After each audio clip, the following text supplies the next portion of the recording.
Olá, pessoal! Nesse nosso quarto vídeo para a disciplina Filosofia Jurídica, nós vamos dar prosseguimento aos estudos acerca das origens do positivismo jurídico. No vídeo passado, nós estudamos a escola histórica e hoje nós vamos estudar a escola da exegese. É importante a gente situar esses temas porque eles são temas que vão dizer respeito a uma crítica ao justnaturalismo que vigorava até então, naquela época, por volta assim, do século XVII, e essas teorias elas foram se desenvolvendo ao longo do século XVIII e século XIX. E hoje, na teoria da exegese, nós vamos ver que a crítica dela, ela parte não de se contrapor ao justnaturalismo, mas sim de reconhecê-lo como uma norma universal e que, portanto, ela deveria ser positivada, deveria ser codificada.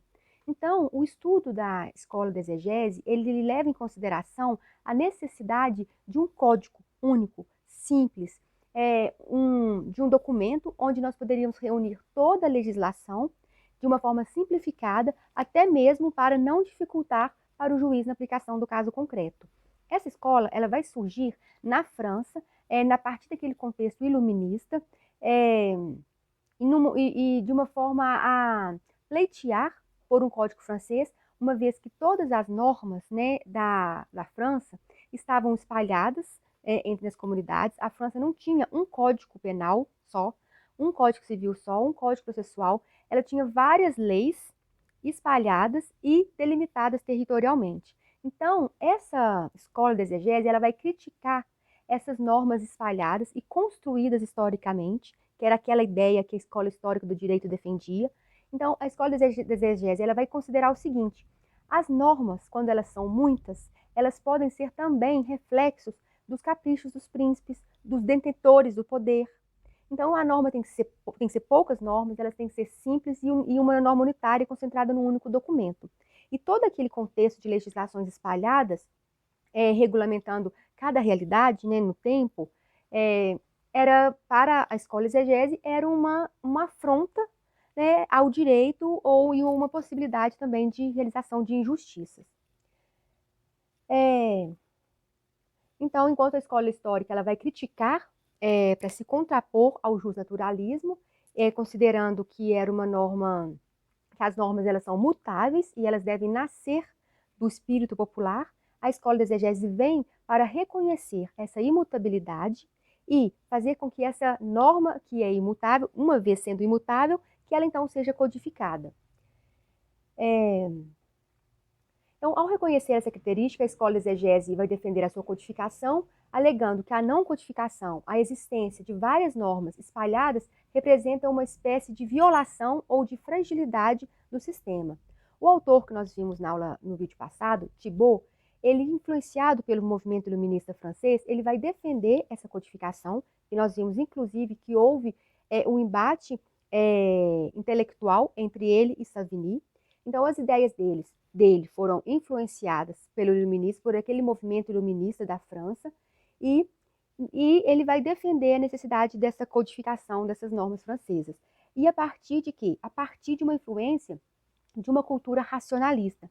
Então, parece que a gente está vendo aqui uma volta ao passado, uma volta àquele justnaturalismo que nós criticamos na aula passada, aquele racionalismo que nós criticamos, que na verdade a escola histórica do direito criticou. Mas, na verdade, é um retorno, né, desse pensamento iluminista, porém, com um elemento a mais, a sua codificação em um único documento. Bom, essa é durante, né, a Revolução Francesa que a codificação do direito ganha consistência política mesmo, porque até então todas as suas reivindicações, os seus estudos, seus análises eram de cunho ideológico, filosófico.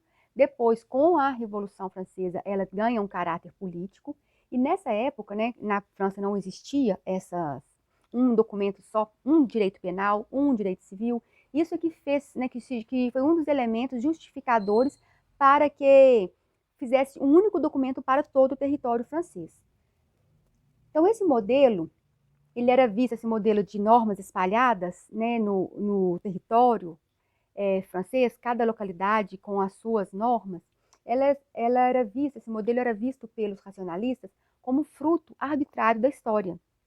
e não como uma construção histórica que surge a partir das necessidades daquelas pessoas, naquele tempo, naquele lugar, mas é como se fosse fruto da arbitrariedade histórica.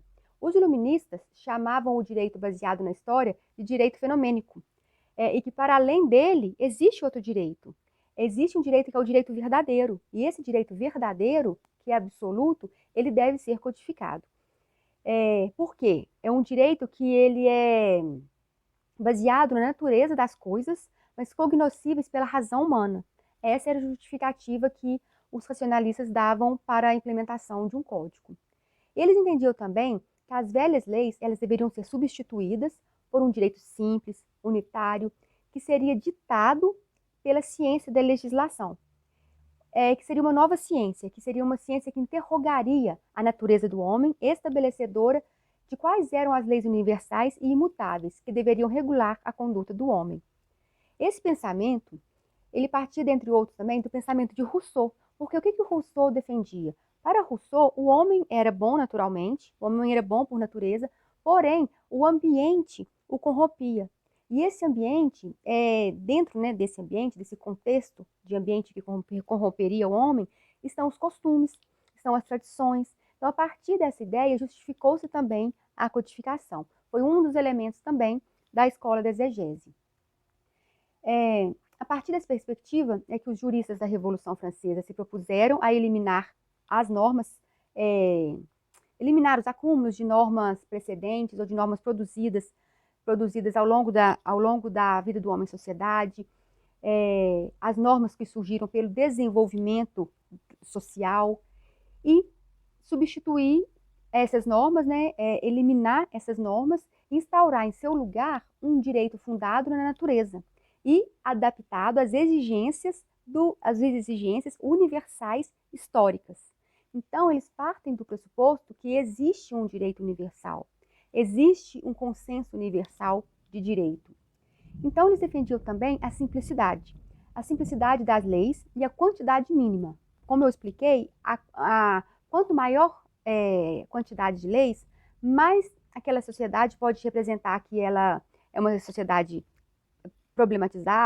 problemática, ou por meio de tantas leis, o detentor do poder poderia cometer arbítrios e abusos. Então, eles defendiam essa característica, de simplificar a legislação e uni-la em um único documento. Temos um autor, que é um autor que vai se destacar muito nesse período da escola exegese, que é Sieyès. Esse Sieyès, ele entende que a simplificação normativa significaria facilidade para o julgador, vez que as dificuldades enfrentadas na aplicação da lei no caso concreto, ela decorre da quantidade de leis. Então, se houver poucas leis simplificadas, quando os casos chegarem para o julgador, esse julgador ele vai ter que simplesmente fazer aplicar uma fórmula, como se fosse uma fórmula matemática, fato, norma, aplicar a norma a esse fato. E seria como se fosse uma operação simples. O julgador ele teria uma participação mais mecânica, porém eliminaria toda aquela complexidade em virtude de existir várias normas para solucionar um caso. Então, é importante a gente destacar também que, ainda que o clima filosófico, ideológico, tenha sido de inspiração iluminista e júnior-naturalista, o Código Napoleônico de 1804, que é o documento que representa a codificação das normas na França e também representa o movimento de codificação, um dos documentos mais importantes, ele, ainda que ele tenha tido essa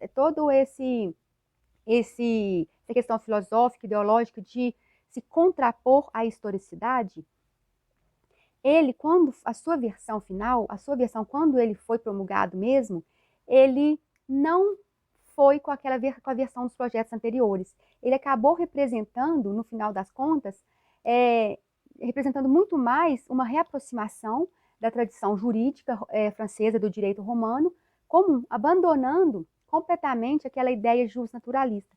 Isso porque, antes da versão de 1804, foram vários os projetos e vários os pensadores que elaboraram esse projeto. No entanto, quando da sua consolidação, prevaleceu-se não aquela ideia justnaturalista, No entanto, tem uma divergência entre os idealizadores do código, das versões anteriores, os redatores da versão final, com os intérpretes, com aquelas pessoas que interpretaram o Código de 1804. Então, o Código Napoleônico, né, representa, na realidade, a expressão orgânica e sintética da tradição francesa do direito comum. Os seus idealizadores, quando eles pretenderam fazer o código, eles não pretenderam que o Código de 1804, o Código Civil francês, eles não pretenderam que ele fosse que ele zerasse toda a questão da legislação, a história da legislação, e começasse uma nova fase. Eles não pretendiam isso, que o Código Napoleônico fosse um ponto de partida. Eles pensavam assim, o Código Napoleônico ele vai ser um código de partida, mas um código de chegada também. E as normas precedentes, elas não estarão excluídas. E aí, os intérpretes, a partir do artigo 4º previsto no código, eles deram uma interpretação diferente daquela pensada pelos redatores. O artigo 4º dispõe o seguinte: o juiz que se recusar a julgar sob o pretexto do silêncio, da obscuridade ou da insuficiência da lei, poderá ser processado como culpável de justiça denegada. É aquilo que nós conhecemos como juízo de non liquid, né? O juiz não pode julgar sob o pretexto de não haver uma lei que seja aplicada naquele caso. Então, essa redação, ela trouxe uma interpretação diferente. Então, por exemplo, nessa situação, o juiz que se recusar a julgar sob o pretexto de silêncio, da obscuridade ou da insuficiência da lei, poderá ser processado como culpável de justiça denegada. O que isso significa? Significa que um juiz vai ter que julgar, mesmo havendo omissão na lei, lacuna, mesmo havendo a lei não sendo obscura ou sendo insuficiente para aquele caso, o juiz tem que aplicar. Mas diante do contexto da codificação, em que existem normas para todos os casos, e que as normas existentes são universais, portanto, de uma forma geral, elas não vão ser insuficientes, se de fato acontecer essa situação, como o juiz deve proceder no caso concreto? Aí nós temos o processo, né, um método de integrar a norma. O juiz ele vai ter que, no caso concreto, suprir aquela falha, né, aquela lacuna, ele vai ter que aplicar um outro direito na situação de uma ausência de norma, ele vai ter que esclarecer a obscuridade daquela norma no caso concreto. E os redatores, eles pensaram que isso poderia ser acontecer por meio de o que se chama heterointegração. Ou seja, esse artigo 4º, ele é um artigo aberto e ele permite ao juiz, né, produzir direito no caso concreto. Só que a interpretação que se deu foi de que deve haver uma autointegração. O juiz, no caso concreto, ele deve recorrer a outras normas do código e aplicar naquele caso, não estando livre para poder produzir direito. Mas esse problema de interpretação, ele tem uma origem. A origem dele, né, para além desse artigo 4º, é a supressão do artigo 9º. Os redatores, eles previram um artigo 9º, onde eles estipularam os critérios de atuação do juiz no caso das hipóteses previstas no artigo 4º. Porém, esse artigo 9º, ele foi suprimido. Ele não entrou em vigor no Código de 1804. Essa não existência, né, da previsão das hipóteses, dos critérios como o juiz deve atuar, fez com que o artigo 4º ficasse desamparado, cabendo então a interpretação. E essa interpretação que poderia ser tanto de haver uma possível heterointegração por parte do juiz, como de haver uma autointegração, sendo que os intérpretes optaram, né, por esse entendimento, e a partir desse entendimento, dessa opção de entendimento, o Código Civil francês ele ganhou uma conotação de um código fechado. Norberto Bobbio ele vai esclarecer o seguinte: os redatores do código pensaram nessa heterointegração a fim de deixar aberta a possibilidade da livre criação do direito por parte do juiz. Tanto é que, para eliminar esse inconveniente, foram previstas no artigo 9º os critérios com base nos quais o juiz poderia decidir. Porém, esse artigo não foi para a versão definitiva, de modo que o artigo 4º sem o artigo 9º gerou essa divergência de entendimento e esse inconveniente. Então, é nesse contexto que que surge a escola da exegese, que é uma escola que vai primar pela interpretação da lei, estritamente, da lei, da letra da lei, e futuramente essa escola de exegese ela vai ser contraposta pela escola científica do direito. Mas até então, o que vai prevalecer é o que indica, né, até o próprio termo exegese indica uma interpretação mecânica do código. Não há uma possibilidade de uma interpretação para além do código de acordo com o contexto social. E aí, Bobbio vai sintetizar para nós as causas que deram origem a essa escola em 5 fatos ou também elementos. Primeiro é a própria codificação. Então, a própria codificação, ela é um elemento que vai amparar, que vai justificar essa escola de exegese. A existência de um código com normas simples, unitárias, seriam suficientes, em regra, né, em tese, seriam suficientes para todos os casos que chegassem para o juiz julgar, por exemplo. Uma outra hipótese é a mentalidade dos juristas, dominada pelo princípio da autoridade. Essa mentalidade dos juristas, dominada pelo princípio da autoridade, é a autoridade do legislador. Então, o legislador, ele tinha autoridade, é a sua vontade, né? Na verdade, a autoridade da vontade do legislador para ditar as normas daquele povo e as normas com uma aplicação universal dentro do território francês, claro. A doutrina, outro elemento, é a doutrina de separação dos poderes. A doutrina de separação dos poderes, ela é muito interessante porque, ao mesmo tempo que ela vem como uma solução, ela traz um problema. E aí, essa questão da separação dos poderes, quando ela vem como solução dos problemas para poder para ela distribuir as funções do Estado nas mãos de várias instituições. Inclusive, eu gravei um vídeo sobre separação dos poderes para aula de ciência política. Quem quiser assistir para complementar esse ponto, eu recomendo, porque eu vou fazer só uma pequena explicação rápida. Então, a doutrina da separação dos poderes, ela veio com uma forma de desconcentrar o poder que estava nas mãos daquele Estado absolutista. Porém, ao mesmo tempo em que ela desconcentrou esses poderes, ou o poder não foi, na verdade, dividido, porque o poder do Estado é único, mas as funções do Estado foram distribuídas entre outras instituições.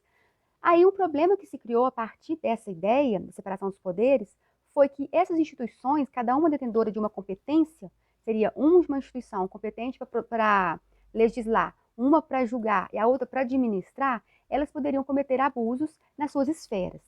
E aí, depois nós tivemos uma outra teoria, que é a teoria do sistema, né, de freios e contrapesos, para poder equilibrar essa ideia de separação dos poderes. Mas o que nos interessa aqui é entender que, a partir da teoria da separação dos poderes, que prega que tem que haver, cada poder tem que ser responsável por uma função, tem uma competência. O poder legislativo tem a função de legislar, o poder executivo a função de administrar, e o poder judiciário a função de julgar. Essa doutrina ela contribuiu para uma segregação muito forte, ou seja, se cabe ao poder legislar, somente o poder legislativo vai poder ditar a norma, excluindo da esfera do juiz uma análise no caso concreto. Então, essa teoria da separação dos poderes é um outro elemento que vai sustentar a escola da exegese. Um quarto é o princípio da certeza do direito, que hoje nós podemos entender como princípio da segurança jurídica, que para eles deveria a lei, né, se todos os casos, todas as hipóteses, ainda que uma análise em abstrato estivesse prevista na lei pelo legislador, o que aconteceria? Nós estaríamos protegidos de eventuais arbitrariedade, ou seja, nós já saberíamos de antemão o que é certo, o que é errado, o que pode, o que não pode. E isso daí nos traria uma certeza jurídica, nos traria uma segurança, uma certeza do direito. Então, esse pensamento de necessitar essa certeza do direito também foi um elemento que sustentou a escola da exegese. Por fim, um elemento de natureza política, não ideológica e filosófica como os demais, de natureza política são as pressões exercidas pelo regime napoleônico sobre os estabelecimentos de ensino superior. Ou seja, os estabelecimentos de ensino superior à época pressionaram Napoleão para que houvesse somente, na verdade, o regime napoleônico, né, ele pressionou as escolas de ensino superior, para que elas ensinassem somente a lei, não nada mais do que a lei. Então, o direito era sinônimo de lei, a lei era sinônimo de direito. Então, um outro dado sobre a escola exegese que a gente tem que saber é que ela foi dividida em 3 fases, e essas 3 fases elas são distintas pelas seguintes épocas. A primeira fase, que é a fase de instauração, que aconteceu com o Código, né? Com a promulgação do Código Civil francês, ela vai durar de 1804 até 1830. Depois nós temos uma segunda fase que vai de 1830 a 1840, e que é a fase da consolidação, a fase do apogeu, e depois uma terceira fase, que é a fase do declínio, que vai de 1880 a 1899. Nessa primeira fase, que tem início com a promulgação do Código Civil francês, ela inicia uma fase também de ciência do direito, primeiramente francesa e depois referente a toda a tradição romano-germânica. Na primeira fase, essa escola é marcada pelo surgimento das primeiras obras que buscam interpretar o código e pela reforma do ensino superior, que reduziu o ensino ao entendimento, ao estudo da lei propriamente. E nessa primeira fase, os juristas, os primeiros juristas a interpretar o código, como, por exemplo, Proudhon, Duranton, eles formados durante um antigo ensino jurídico, baseado no estudo do direito romano, eles não perceberam que a promulgação desse código iria limitar o progresso da doutrina da jurisprudência. Mas nessa fase também foi possível aquela heterodoxia ou aquela heterointegração da norma. O juiz ainda tinha um espaço para poder aplicar o direito, no caso concreto, para além do código, para além das normas previstas no código, ele podia recorrer aos precedentes. Isso é uma característica, né, que prevaleceu somente na primeira fase, porque na segunda fase o que vai predominar já é uma autointegração do direito por parte do juiz. Essa segunda fase, ou a principal fase também, porque é a fase do seu apogeu, ela vai ser caracterizada pela estabilidade dos pressupostos de completude e universalidade do código, fundada sobre um discurso técnico-prático, em oposição ao teórico-filosófico anterior. Nessa fase também, o pensamento da escola atinge o seu auge, chegando inclusive a estabelecer o princípio de que o juiz deve abster-se de julgar nos casos de lacuna ou pluralidade de leis aplicáveis ao caso. Então, nessa fase, o juiz não poderia realizar uma heterointegração. Ele poderia fazer autointegração, mas não havendo normas para serem integradas, normas do código para serem integradas, ele deveria abster-se de julgar. E na terceira fase, que é a última, ela é dominada pela divergência interna, que expõe as contradições inerentes aos pressupostos que fundaram essa escola. Esse processo ele foi possibilitado por uma nova reforma do ensino jurídico francês, que passou a incluir matérias que superavam essa visão tecnicista. Passou-se a incluir disciplinas como economia, economia política, história, história do direito, ciências humanas, para poder complementar a visão do estudo do direito nas instituições.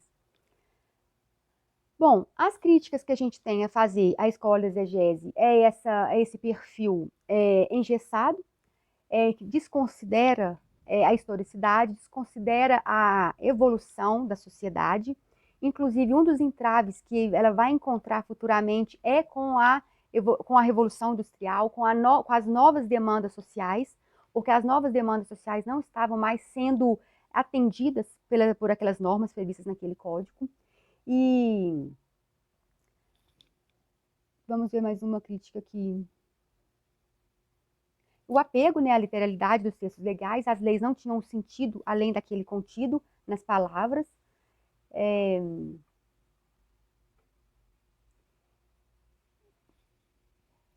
A escola era dirigida ao seu imperativismo, isto é, o fato de considerar o direito como uma ordem produto da vontade de certos homens, no caso do legislador. E o equívoco dessa visão está em não perceber que o direito ele é formado social, historicamente, como nós vimos na Escola Histórica do Direito, ou seja, que o direito positivo ele só é possível porque conformado às aspirações sociais, às forças que o definem e o desenrolar da história em uma determinada época. Inclusive, o que nós vamos ver depois é isso, esse entrave que a escola de exegese encontrou. Esse entrave que a escola de exegese encontrou ao não atender mais ao clamor social com as normas que ela tinha codificado, que ela defendia, né, a codificação. Bom, então eu encerro aqui a explicação sobre a escola de exegese, aguardo os comentários e estou à disposição para quaisquer esclarecimentos, tá bom? Um abraço para vocês, até o nosso próximo vídeo, que vai ser sobre a escola analítica. Até mais!